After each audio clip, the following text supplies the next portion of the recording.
Hey guys, tonight we descend into something quiet and strange. A staircase, tucked somewhere between sleep and memory, guides a mother whose heart has been wandering far too long. You stand at the top of it now. This impossible staircase. It curls gently downward like a ribbon unfurling in a breeze. Its railings smooth and cool beneath your hand. Each step looks older than the last, softened at the edges like it's been walked on by dreams rather than feet. The walls hum with silence. But not the empty kind, the kind that holds breath, waiting for you. You probably wouldn't make it in real life. That's the truth. You'd turn back, say it's too strange, too quiet, too much. But here, in this still space where only gentle things live, you keep going. So, before you get comfortable, take a moment to like the video and subscribe, but only if you genuinely enjoy what I do here. Tell me where you're listening from, and what time it is. I always love seeing how far our little stories travel. Now, dim the lights, maybe turn on a fan for that soft background hum, and let's ease into tonight's journey together. You place your bare foot on the first step, and there's a sound like distant wind chimes stirred by a breeze you don't feel. The air grows thicker but sweeter, like the inside of a bakery at dawn or the way old blankets smell when they remember being hugged. The staircase isn't steep, it invites, doesn't challenge. Your fingers trail along the wall. It's warm, like skin kissed by sun. There are faint impressions along the surface, like places others have paused, leaned, sighed. You wonder who else has walked these stairs. Were they searching too? You don't know when the dreams began exactly. Not the sleep kind, but the waking ones, where you drift off mid-task, imagining her laughter in the hallway again, or that soft look on her face when she brought you her crayon drawings. All upside-down houses and purple suns. She's not lost in the dramatic way people think. She's just not near, not in the same orbit anymore. You talk less, she doesn't need you the same. And that breaks your heart in ways you never signed up for. Some say motherhood is a staircase you descend into forever, each step another year, another letting go. But maybe, just maybe, it's also when you rise again someday. Just slower, wiser, with less to carry and more to feel. You pause at a landing. A flicker of light spills from below, faint and warm. There's no sound but the soft creak of your breath. A small frame hangs on the wall here. You didn't notice it before. It holds no picture, just a pressed flower, delicate, faded, and still so proud of its bloom. You touch the glass lightly. You remember a time when she brought you dandelions in a tight fist, declaring them the rarest of roses. And you believed her. That's the thing. Children remind you to believe the unbelievable, until they don't need your permission anymore. There's a tug in your chest as you take another step. Not painful, not quite, just a stretching, like something inside is waking up after sleeping too long in one position. You begin to notice the sounds more now. The subtle creak of the stairs beneath your steps. The way your breath seems to echo, as if the walls are listening. You wonder, what if these stairs aren't leading you down at all? What if, with every step, you're being guided deeper inward instead? The air grows cooler, like dusk settling on skin. You wrap your arms around yourself instinctively, not out of fear, but as if holding your own shoulders might keep the past from sliding off too soon. And you remember the quiet moments that held everything. Sitting in the car after school pickups. The sound of juice boxes being opened, or brushing tangles out of her hair while she told you about her imaginary friends. Those moments weren't grand, but they built something inside you. Something sacred and small and easy to forget when days blur into years. There's a turn in the staircase now. It curves left like it's trying to shield what's below, making you lean in. Trust it. You hesitate for just a breath, then step again. A faint scent rises, lavender, maybe, or an old pillowcase. It smells like bedtime stories and long-forgotten lullabies. You hum without realizing, A note from a tune you used to sing. The one she'd ask for every night. Again and again. And just like that, you're not alone. You can't see anyone. But something in the air shifts. Like a presence brushing past. Like a memory that doesn't need to be explained. This stairwell isn't haunted, it's held.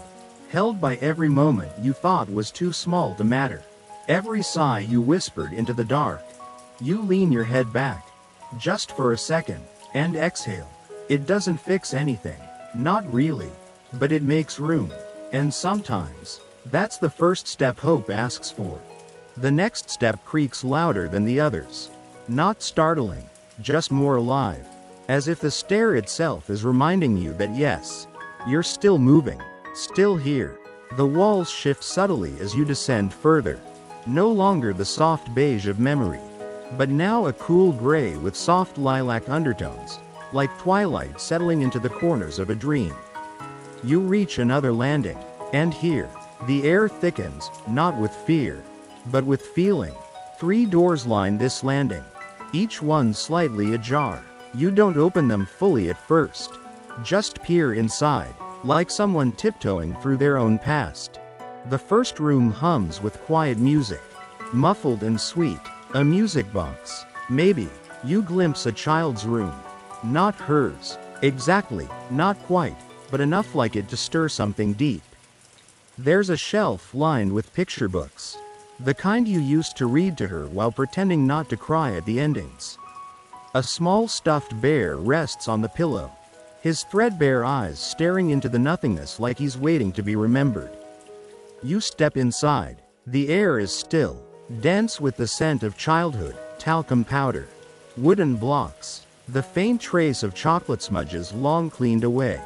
You remember when she called you her, always. Said it with the innocence only a child can carry. You're my always, Mama. You smiled then, maybe even laughed. But you didn't realize how much you'd need to hear that now. You turn to leave, but not before brushing your fingers against the bookshelf. The spines bend slightly beneath your touch, like they're bowing in recognition. The second room is dimmer. A shade hangs crookedly over the window, and dust dances in the slanted light. This room aches more. There's a desk in the corner, cluttered with half-written notes. Some pages tear easily. Others seem too fragile to touch. It's a study of indecision, a place where you once tried to balance it all. Work and motherhood, identity and sacrifice. You never quite finished anything in this room. Did you? You sit at the chair. And for a moment, rest your elbows on the desk like you used to. The weight is familiar. The unfinished lists. The open tabs in your mind. None of it surprising. You whisper to no one in particular. I tried. And somehow, that's enough. Because some rooms are meant for trying, not perfecting. You let out a quiet laugh. One of those sad, funny ones that recognizes how messy everything gets when you care too much and still feel like it's never enough. The final door opens more willingly. And this room, it's different. Bare walls. A single chair. A coat on a hook. It's the room of decisions not taken. Paths not followed. You sit, let the silence settle. This is the room where you once thought about running away. Not physically, emotionally.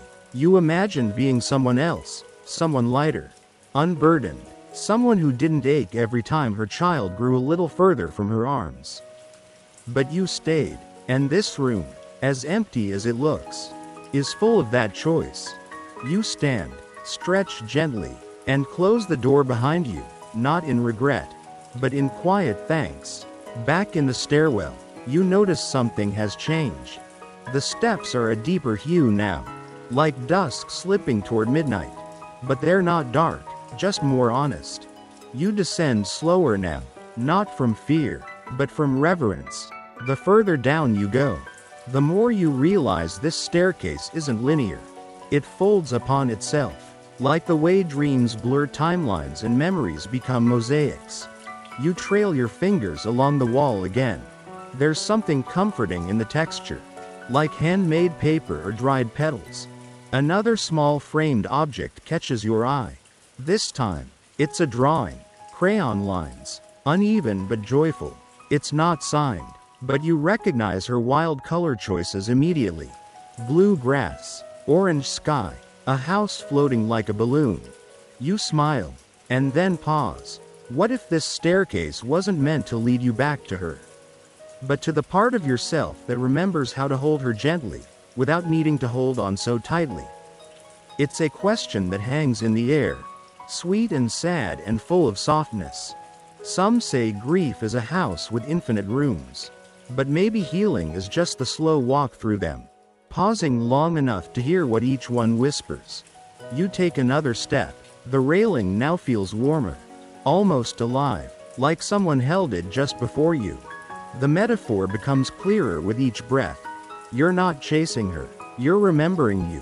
The one who laughed into blankets, who made pancakes with eyes, who danced in the hallway at midnight just to make her smile. You forgot that version of you, but she hasn't disappeared. She's just been waiting. Down here, in the gentle dark, the staircase hums again, a low, lullaby-like rhythm, not from sound, but from something softer, your own heartbeat sinking with hope.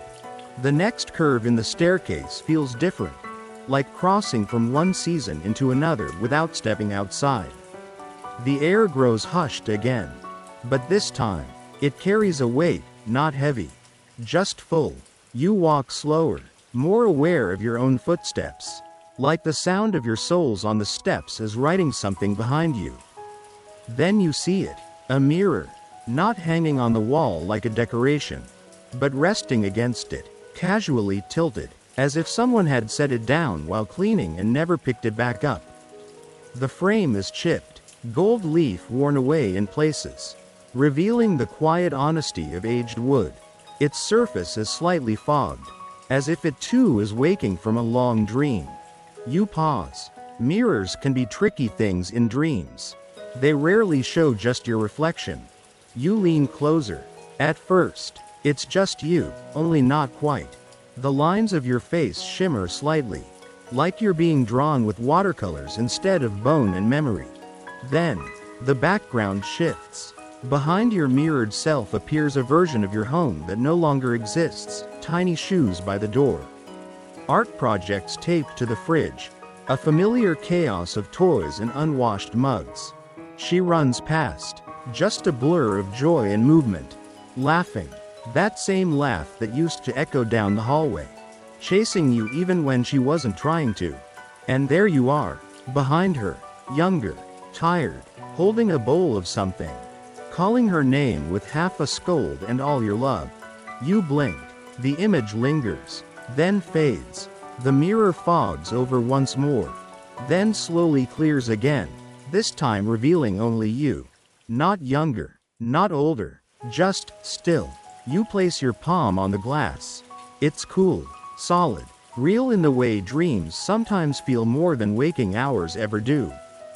This is the version of you that survived, that kept going, that dried tears in secret and clapped for school recitals with red-rimmed eyes. You're still here. You're still her. The reflection doesn't smile. It doesn't need to. It just holds your gaze, like an old friend finally coming home. And then the mirror does something odd. It shifts, not physically, but the image changes again. This time, it shows you as you are now, sitting at the base of the staircase, surrounded by pages, hundreds of them, each one containing a memory you'd forgotten. Some of them are tender, lullabies hummed in tired whispers, cold cereal on warm mornings, little hands in yours as you crossed busy streets. Others ache, the slammed doors, the quiet dinners, the moments you said too little or too much, but none of them accuse. They just wait, and you begin to see the pattern. None of these pages are whole stories on their own, but together, they form something, a shape, a spiral, a staircase. You laugh. Just a small sound in the back of your throat. Of course, this isn't a staircase built of wood or stone. It's made of you, of the moments you thought were too small to count. You step back from the mirror. The reflection fades once more, replaced by soft light. A quiet insight settles. You've spent years looking for something outside you that was only ever waiting within. It doesn't feel like a breakthrough, more like a gentle clicking into place. Some say healing happens all at once, like a light switch. But maybe it's more like brushing dust off an old mirror until it remembers how to shine. You keep walking. The steps here are covered with thin fabric, like carpet worn from generations of careful passage. You trail your hand along the rail again, and it hums softly, not musically, more like the sound of reassurance. Like someone saying, "Yes, this is the way." Around the next bend, you find a bench built into the wall. Just a small, wooden place to sit. You rest, let your feet dangle one step below. And here, without intending to, you begin to whisper to yourself. Not words, just feelings. A release of breath, a thought of her first birthday, her first heartbreak, the way she used to say your name like it was both a question and an answer.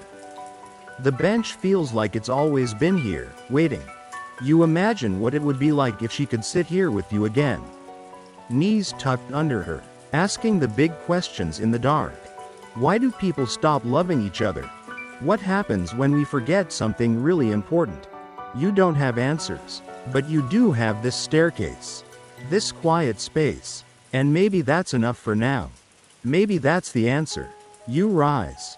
The mirror is behind you now, but its truth lingers, like the smell of rain in your hair after you come inside. You keep going. Each step ahead is built not from stone, but from story. And tonight, you're ready to keep writing. The staircase narrows slightly now. Not uncomfortably so, but enough to make you move with more intention. Like a path that politely asks for presence. You reach a bend where the walls lean inward, as if they're listening. The air is still, the hush deeper. You pause at a small alcove and notice something curious floating just beyond the edge of the next step, tiny folded paper cranes. Suspended midair, dozens of them. They drift as if caught in some silent current, rising and falling in slow, dreamy loops. You reach out, palm up. One brushes your fingers, and it's lighter than breath. The paper is soft but aged, creased many times over, like it holds stories in its wings. The cranes don't move in any discernible pattern. They simply float here, in a quiet suspension, guarding the next phase of the staircase like gentle sentinels. You step forward, and they part slowly, respectfully, like they recognize you've been carrying something heavy and want to make room for it. The floor beneath them is covered in old letters. Not typed, not printed, handwritten, every one. You crouch and lift one at random. It's from you, written in a moment of exhaustion, addressed to no one in particular, perhaps never meant to be read. You read the words. I miss her and she's right in front of me. I ache for things that haven't even ended yet. I'm scared I'm not enough for who she's becoming. You blink. The ink doesn't smudge. It's dry, old, but the feelings rise fresh, immediate.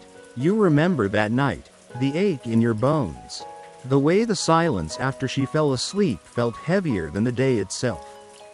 You unfold another. It's from an earlier time. You'd written, "Today she held my face and told me I was her hero. I didn't cry until the shower." Some of the cranes drift closer, like they're drawn to the letters. You start to realize something. Each paper crane is a folded version of a letter you never shared. Some say the universe forgets what we don't say out loud. But maybe, just maybe, it holds those whispers in quiet corners like this. Preserved, patient, weightless until we're ready. You take a slow, deep breath. It's easy to feel guilty for the moments you pulled away, for the hours you went numb, for the times you smiled with your mouth and not your heart. But the cranes, they don't judge. They simply float. You sit on the stair's edge. The walls are curved here, cocoon-like, a passage not meant for rushing. Your shoulders relax. You hadn't realized how tense you were until this stillness welcomed you. A soft metaphor flickers in your mind. Maybe every regret is just a paper bird waiting to be unfolded into understanding. You imagine what would happen if your daughter could see all these notes. Would she think you were broken? Or would she understand that love sometimes trembles? 2. You brush a crane from your lap and watch it twirl upward, carried by nothing but silence. It's oddly comforting, this idea that your private aches have formed, have wings, have survived. Somewhere behind you, you hear faint laughter, not loud, not near, just the ripple of joy that once filled a living room during dress-up dances or bedtime tickles. It startles a smile out of you. She used to laugh like the world couldn't touch her, and in those moments, you believed it couldn't. You rise again. More cranes stir in your wake, but none fall. You walk through them slowly, reverently, like moving through stardust. Each step forward feels like a page turned, not closed, just turned. And the letters remain behind you, like the roots of something deeply personal. You don't have to carry every page forward. Some are meant to be remembered, not relived. The walls begin to widen again, and the ceiling grows taller. You're being stretched gently, not like something breaking, but something finally unfolding. You pause at the top of the next small landing. A single phrase echoes in your chest, clear as bell chime. You've loved better than you think. You don't know where it came from. Maybe the cranes whispered it. Maybe the staircase decided you needed to hear it. But it settles into your ribcage like it's been waiting for a place to land. You place one hand on your heart. Not for drama, just for grounding. And then, quietly, you thank the cranes. Not with words, but with breath. The paper wings rustle slightly, as if nodding. And the path ahead opens again. The staircase quiets again, not from absence, but from listening. Each step you take now feels like a held breath, a soft pause between heartbeats. And then you see it. A door, unlike the others. This one doesn't open at your approach. It stands closed, patient. Its surface is smooth and dark. The kind of dark that feels warm, like tree bark after rain. A brass knob sits at its center, not shiny, but dulled by time and fingers that once turned it in hesitation. You kneel beside it, not to force it open, but to simply be near. Your ear rests gently against the wood. And then, so faintly, you hear something. It's not music, not voices. It's a lullaby. Your lullaby. The one you used to hum, over and over, night after night. The one you forgot the melody to, but could always sing by feel. It drifts through the wood like fog through trees, unshaped, yet unmistakably yours. You close your eyes. There she is again, just a toddler, arms curled around a worn blanket, eyelids heavy but fighting.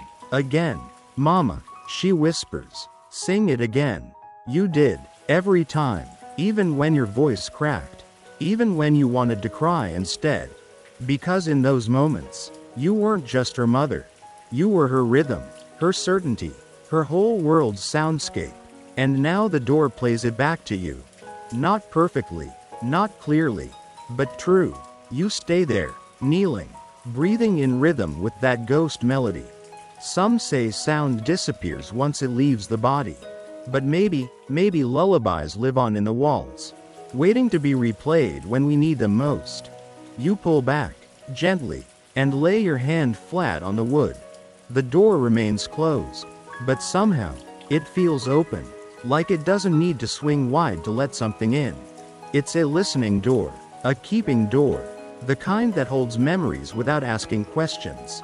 You sit beside it for a while, just breathing, just being, and thoughts begin to rise.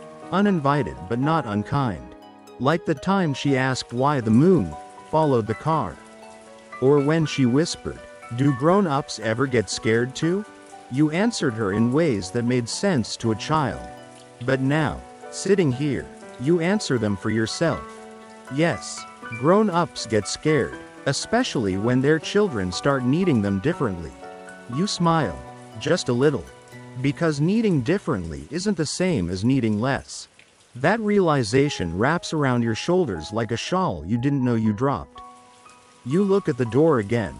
It's humming now, very softly, not with music, but with presence. As if saying, everything you poured in is still here. What if every time you sang to her, this door absorbed a bit of your love and held it safely when you couldn't? What if we never really lose those moments, we just forget where they're stored? Your eyes begin to mist, not from sorrow, but from the ache of deep remembering. You trace a small circle on the door's surface with your fingertip. It's cool, and it vibrates just a little, alive in its own way. This is a resting place, not a turning point. You don't need to open it. You don't need to unlock anything. You just needed to listen. You stand again. The air feels lighter, not thinner, just freer. Like something unseen has exhaled. The staircase calls softly from below. Not urgently, just patiently.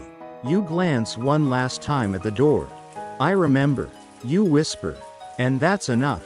You begin to descend once more. Your steps slow but sure. The walls feel wider now. Not in size, but in invitation. Like they've opened up because you did.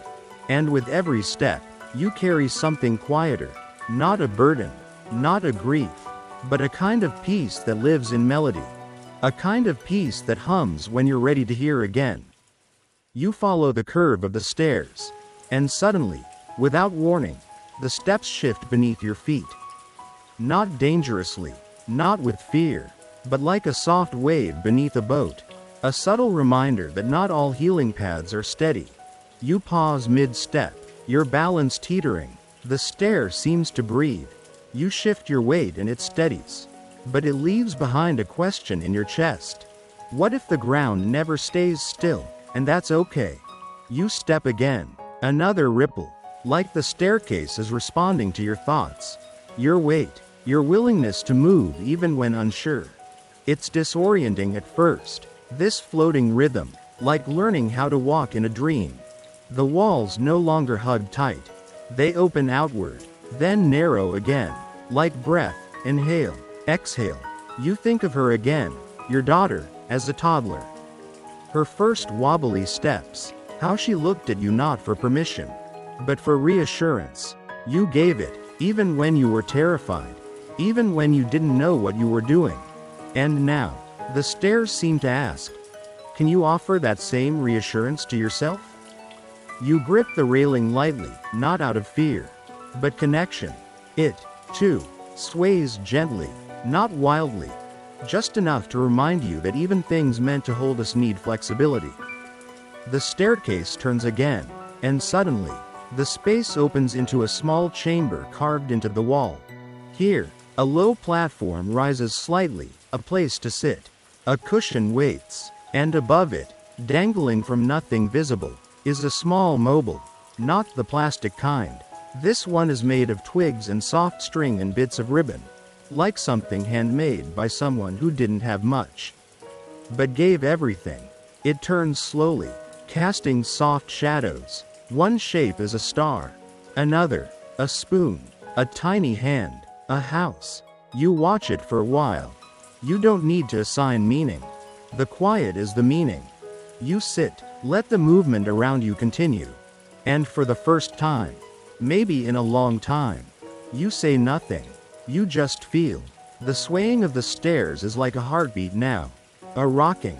You used to do this. Rock her. Back and forth. Back and forth. For hours sometimes. For seconds other times. It wasn't the motion that calmed her. It was the consistency. The rhythm. The presence. And maybe this staircase is rocking you back. Not to sleep. Not to forget. But to remember your own presence. To remember that you, too, are worthy of being held. A soft metaphor arises. The soul doesn't crave stillness as much as it craves kindness during the swaying. You place your hand over your heart again. Not performatively, just intuitively. Your fingers feel warmth. A pulse. Not just life, but you. You smile, not fully. Just enough. Because you're starting to understand that the path isn't broken. It's breathing. You rise from the cushion and walk slowly around the edge of the chamber. The walls are carved with lines, not words, but symbols, little imprints that look like waves, leaves, closed eyes. You trail your fingers across them, and you realize these are not warnings. They're markings of others who came before. Mothers, dreamers, grievers, people who walked this same path of almost letting go and slowly letting in. There's comfort in that. You're not alone, not really. You're part of something older, quieter, and deeply alive. The stairs call you back now, still swaying, but more gently, as if they've learned your rhythm. You step, another, and now, you're not afraid of the motion. You trust it, you move with it, like a dancer finding the tempo, or a tree yielding to wind instead of snapping. You glance upward, you can't see where you began. You glance downward, you can't see where you're going. But for the first time, you don't need to. You only need this step, this breath, this sway. Some say time is linear, but maybe, just maybe, it loops like these steps. Maybe healing comes not from leaving things behind, but from learning to walk among them with grace. You smile, because now you're not resisting the wobble. You're part of the dance. And even in uncertainty, you're still moving. You pause mid-descent, drawn to an unexpected opening tucked between steps, a space you hadn't noticed until now. There is no door here, just a soft golden light spilling out like sunrise through curtains. It leads to something not quite a room, not quite a floor, but a pause in the spiral, a landing, a breath. You step into the space and feel the difference immediately. The air shifts from memory heavy to tender, fragrant, alive. This is a garden, not the kind kept by human hands, but one grown by time and need. Moss carpets the stones beneath your feet. Wildflowers bloom in cracks where sadness might once have leaked through. Ivy weaves itself into symbols you cannot read but somehow understand. The ceiling is open to a soft twilight sky that doesn't match the world outside. Fireflies drift like tiny floating lanterns, and a fountain burbles at the center, its water silvery and still. Though it never ceases to fall, you kneel beside it, your fingers brushing the surface. The water is warm. It smells faintly of your mother's kitchen, your child's first bath, the kind of spring morning that only visits after a long, brutal winter. You sit beneath a tree that shouldn't be growing here, a pear tree. Old and generous, its branches bowed with fruit. You remember the bedtime story you used to read, the one where a child planted a seed in their dreams. And by morning, it had grown into a refuge. This place feels like that story, long buried under lists and laundry and longing. Birdsong greets you from above. A robin, a thrush, and a voice, not your own, speaks softly behind you. It's okay to rest. You turn, expecting someone, but no one is there. Only petals drifting from the tree, brushing your shoulders like fingertips. You exhale, for the first time not out of exhaustion, but release. You lie back on the moss. The garden accepts your weight without question, as though it was made just for this moment. For this woman who carries too much but still kept walking. You don't know how long you stay. Time doesn't apply here. What matters is that something within you mends, imperceptibly but permanently. And when you rise again, your steps feel lighter, not because the path ahead is shorter, but because you've remembered that it's allowed to be beautiful. 2. There is a staircase waiting for you just beyond the blossoms. And you're ready now to go on.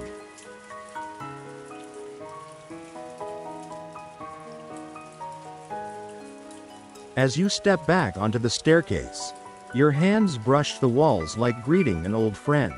You descend again, slower this time, with something like trust, until you reach a landing where the silence breaks.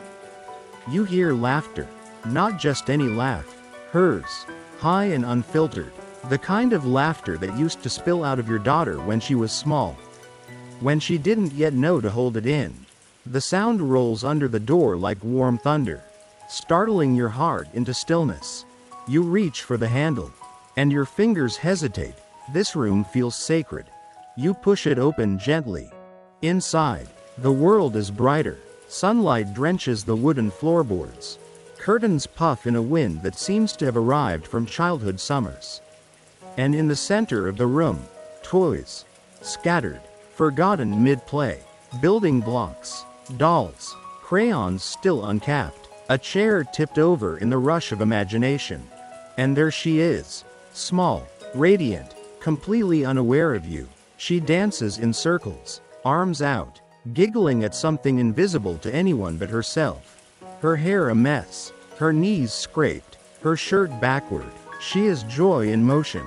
And she doesn't know she's being watched. You step inside, and suddenly, the room bends. The girl pauses and turns toward you. It is you, not your daughter. You, the little version of you, the one who used to dream. Who used to collect stars in notebooks and talk to clouds and believe in secret passageways behind closets. She squints. Did you forget? She asks. Blinking up at you. You kneel slowly, your eyes stinging. Forget what? Her grin widens. That we were magic. She reaches out and places something in your palm. A crayon, orange, slightly melted on one end. You don't know why, but it feels like a relic, something holy. She walks to the far wall where a drawing hangs. Taped askew. A house, a sun, two people holding hands. I made this for you, she says, not turning back. You can't speak, because all those years you pushed her away, told her to be quiet, to sit still, to grow up. She never stopped waiting, never stopped playing, never stopped hoping you'd come back. She walks toward the wall and vanishes like breath on glass. The toys remain, so does the sunlight, and in your hand, the crayon warms like memory waking up. You stay a little longer. And when you leave, you do so slowly, crayon in pocket, spine a little straighter, eyes a little clearer. The staircase calls you again. But this time, you carry laughter with you. You walk down to the next room. The crayon still warm in your pocket. This door is older than the rest. Its wood is warped, as though swollen by years of unspoken truths. A brass knob rests under your palm like a question mark. You turn it. Inside, a single mirror. No furniture, no windows, just the mirror, floor to ceiling, rimmed in tarnished silver, standing in the center of the room like a monument. You step forward and pause. There is no reflection. You blink, move your hand, nothing. The mirror is perfectly smooth, perfectly blank. You look behind it. There's no trick, no glass at all. It reflects nothing. And yet, you feel exposed, stripped of the layers you've gathered to armor yourself. The polite smiles, the rehearsed scripts, the careful angles. You stand taller, trying again. Still nothing. You whisper to yourself, who am I if I'm not being watched? The question echoes. This is the room of truth, and it demands something deeper than appearances. You take a breath and speak, not to be heard, but to be felt. I am tired, you say. I am scared sometimes. I miss things I won't admit aloud. I carry regrets in quiet pockets. I want to be forgiven. I want to forgive. The mirror shimmers faintly. And then, shapes begin to emerge, not as reflections, but memories. You see flashes of moments. The time you stayed silent when you should have spoken. The time you lashed out because you were hurting. The time you held someone and meant it. The time you almost said, I love you, and then did. They pass through the mirror like shadows and stars, drifting in and out of view. And you understand, this mirror was never meant to reflect your face. It reflects your being, who you are beneath the layers, the choices, the silences, the truths you've buried in your spine. You reach out and touch the glass.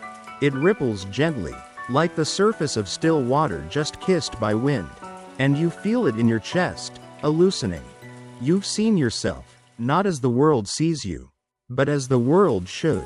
And that is enough. You leave the room, and behind you, the mirror goes blank once more.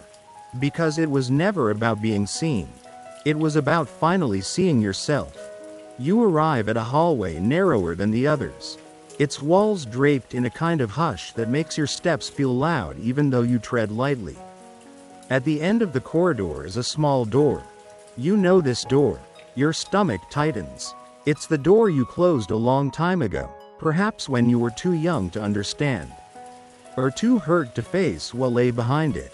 The wood bears faint scratches near the handle, as if someone once tried to claw their way in or out. Your hand hesitates over the latch. There's a voice inside you that says, "Not this one," but another part of you, softer and older somehow, whispers, "It's time." So you turn the handle. The door opens not into a room, but a memory, a bedroom, a child's room, dimly lit, paper stars taped to the ceiling, a stuffed animal lying on a crooked bedspread. A soft sobbing echoes faintly, as if caught in the folds of time. In the far corner, a version of you sits on the floor, small, fragile, barely holding together, arms wrapped around knees, eyes wide with fear. This you does not look up, does not know you're here. You kneel beside them. You remember this version of yourself. You remember what happened right before this moment, and what you decided afterward, to never feel that vulnerable again. To build walls, to hide. "I've come back for you," you say gently.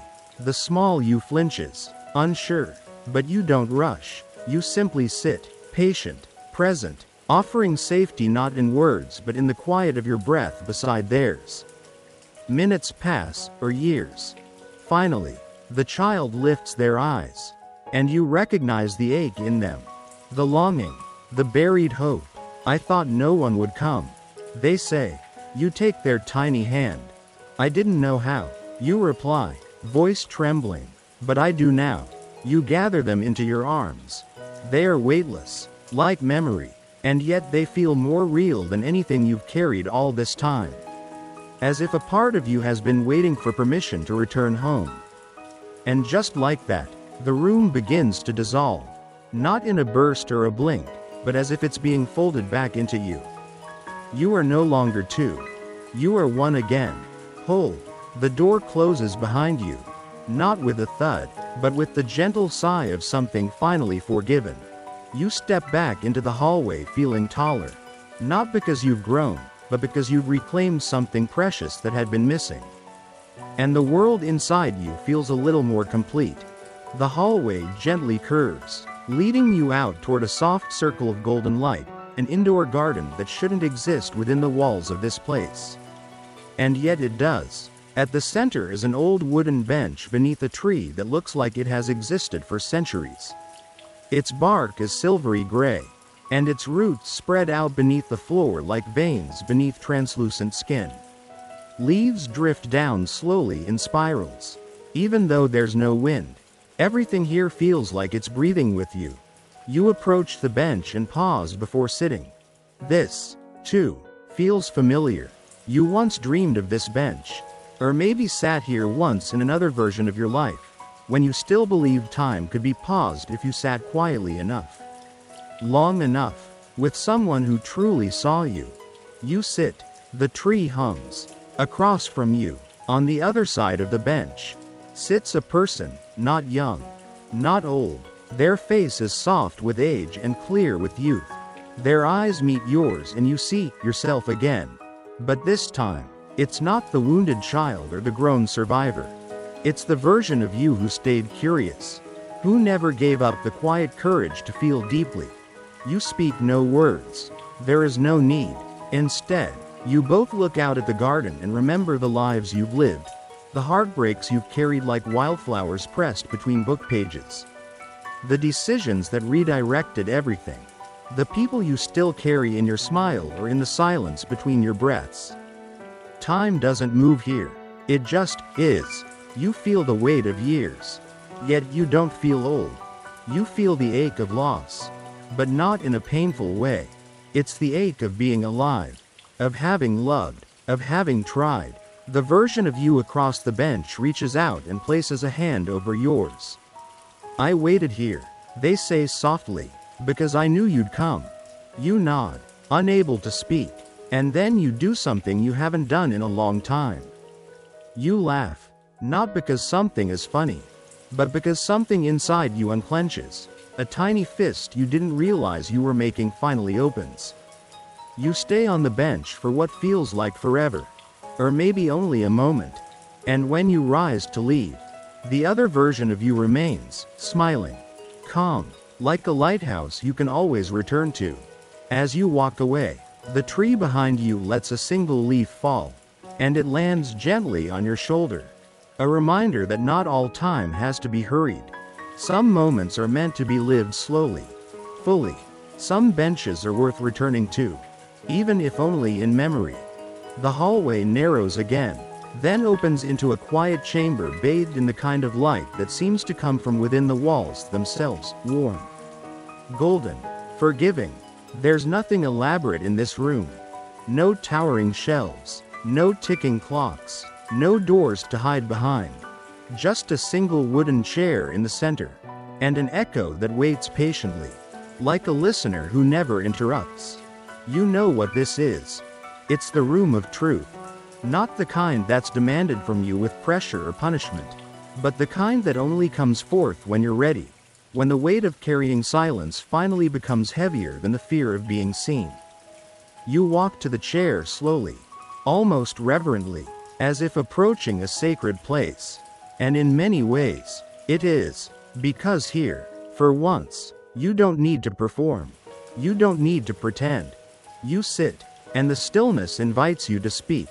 At first, only a breath escapes you, then a sigh, then a word, a name, then another, until suddenly, your voice is no longer just sound, it's story. You speak of the heartbreaks you never allowed yourself to grieve, of the apologies you never received but gave anyway, of the nights you lay awake wondering if you were ever enough, of the love you buried inside because the world didn't make room for it. You speak of the anger you silenced, the joy you postponed, the dreams you shelved in favor of survival. And with each sentence, the walls seem to lean closer, not in judgment, but in embrace. There are no interruptions, no rebuttals, no questions of why you didn't say it sooner. Only space. And as your truth spills freely, halting at times, trembling often, you feel something unexpected, relief. As if the version of you that held everything together for so long can finally loosen their grip. And they do. Your voice softens, and in the silence that follows, you realize you're still here, still breathing, still whole, not in spite of the truths you've spoken, but because of them. There's no applause, no spotlight, only peace. You rise from the chair lighter than when you sat down, as though you've left something behind, but in the best way possible. The room remains empty behind you as you walk on, but you know the truth you spoke will echo long after you leave. It will live in how you walk forward, in how you love next, in how you finally forgive yourself. And so you walk, slowly, your breath no longer shallow but even, like the ocean finding its rhythm again after a long, quiet storm. Ahead of you stands the final door. It is neither grand nor intimidating. It's simple, aged wood, gentle in presence, with a worn handle that has welcomed many hands before yours.